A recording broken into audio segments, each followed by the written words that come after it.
2025 లేదా 26లో డిగ్రీ లేదా బీటెక్ చదివారా? సాఫ్ట్‌వేర్ జాబ్ కోసం ఎదురు చూస్తున్నారా? అయితే కోడ్ జ్ఞాన్ 100 డేస్ కోర్సులో చేరండి, జాబ్ సాధించండి. ఏఐ టెక్నాలజీ వచ్చేసిన తర్వాత కూడా జావాలో బ్యాక్ ఎండ్ ఇంకా స్ట్రాంగ్‌గా ఉంది అనేది చెప్తుంటారు. అవునండి. వచ్చిన తర్వాత కూడా అంత స్ట్రాంగ్‌గా ఎందుకు ఉందండి అసలు? సో జావా అన్నది చాలా పవర్ఫుల్ లాంగ్వేజ్ అండి. ఎంత పవర్ఫుల్ అంటే టాప్ డొమైన్స్ అన్నీ ఇప్పుడు మనం banking sector, finance sector, airlines, telecom ఇవన్నీ చాలా హ్యూజ్ డొమైన్స్ అనమాట. Millions of users everyday use చేసే డొమైన్స్. సో ఇవన్నీ కూడా జావాలోనే బిల్డ్ అయినాయి. సో ఇక్కడ ఒక చిన్న బగ్ వచ్చినా సరే క్రోర్స్ ఆఫ్ రూపీస్ మినిట్స్లో లాస్ అవుతుంది. మినిట్స్లో క్రోర్స్ ఆఫ్ రూపీస్ లాస్ అవుతుంది. సో అందుకని లేటెస్ట్ టెక్నాలజీస్ ఎక్స్పెరిమెంట్స్ ఇవి చేయరు. సో ఇవన్నీ ఆల్రెడీ హ్యూజ్గా బిల్డ్ అయ్యి ఉన్నాయి. ప్లస్ చాలా సెక్యూర్డ్గా బిల్డ్ అయింది. జావా అన్నదే చాలా సెక్యూర్డ్ ప్రోగ్రామింగ్ లాంగ్వేజ్. సో అంత సెక్యూర్డ్గా బిల్డ్ అయి ఉండటం వల్లే మనం ఎవ్రీడే మనం యూజ్ చేసే గూగుల్ పే కానీ, ఫోన్పే కానీ, పేటిఎం కానీ లేదా నెట్ బ్యాంకింగ్ యూజ్ చేస్తాం. ఇవన్నీ కూడా జావాతోటే బిల్డ్ అవుతాయి. మీరు చూస్తే కనుక మనకి ఇక్కడ రైల్వే ఐఆర్సిటీసీ కానీ లేకపోతే టీటీడీ కానీ, ఐఆర్సిటీసీ మనం తత్కాల్లో ఎంతసేపు బుక్ చేస్తామండి? కరెక్ట్గా ఆ టైంకి 10కి స్టార్ట్ అవుద్ది. మిలియన్స్ ఆఫ్ యూజర్స్ ఒకేసారి తత్కాల్ బుక్ చేయాలి అనుకుంటారు. మ్యాక్సిమం 10 to 10:03 లోపు మొత్తం క్లోజ్ అయిపోతాయి 3 మినిట్స్లో. ఆ 3 మినిట్స్లో వాళ్ళు డీటెయిల్స్ ఫిల్ చేయాలి, ఏ స్టేషన్ మెన్షన్ చేయాలి, తర్వాత పేమెంట్ గేట్వేకి వెళ్ళి పేమెంట్ జరగాలి. పేమెంట్ గేట్వేకి వెళ్ళి పేమెంట్ చేసి మళ్ళీ కన్ఫర్మేషన్ రావాలి. సో ఇంత ప్రాసెస్ అంత పకడ్బందీగా జరగటానికి జావా యూజ్ చేస్తారనమాట.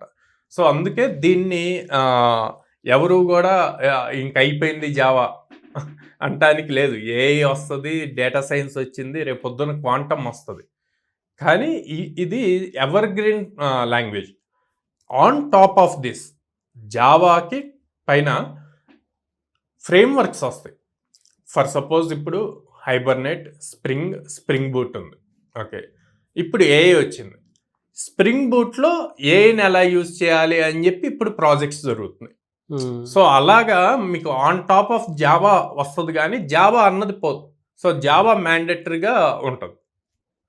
ఈ టెక్నాలజీస్ ఇప్పుడు ఇందా నేను చెప్పినట్టు టెలికామ్ సర్వీసెస్ కానీ లేకపోతే నావీ రిలేటెడ్ కానీ బ్యాంకింగ్ సెక్టార్స్ కానీ మీకు ఇంట్రెస్ట్ ఉంటే కనుక ఆ డొమైన్స్లోకి వెళ్తే చాలా హ్యూజ్ ప్యాకేజెస్ ఉంటాయండి. ఈవెన్ ఫ్రెషర్స్కి కూడా మినిమం 12 LPAతో స్టార్ట్ అవుతుంది బ్యాంకింగ్ డొమైన్లో. సో క్రాక్ చేయాలి అంటే జావా ఇన్డెప్త్ నేర్చుకోవాలి. సో అలా నేర్చుకున్న రోజున ఖచ్చితంగా మీకు ఆ ప్యాకేజ్ వస్తుంది.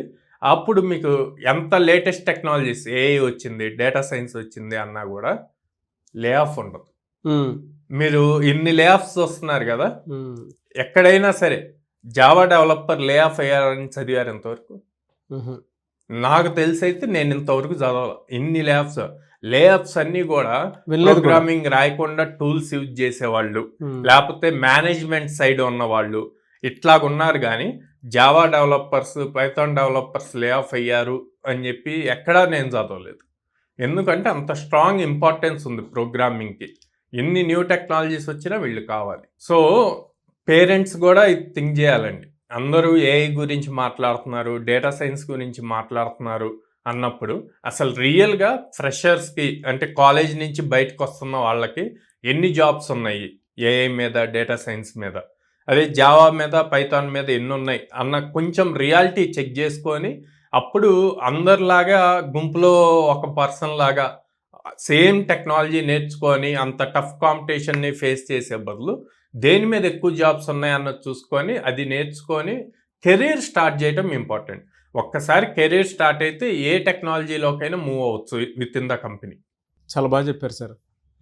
నిజంగా అంటే జావా ఎలా వర్క్ చేస్తుంది అనేటువంటి దానికి బేసిక్ రకరకాలుగా కొన్ని డెఫినేషన్స్ ఇస్తారు, కానీ given a very good executive knowledge అంటారు, మంచిగా ఇచ్చారు.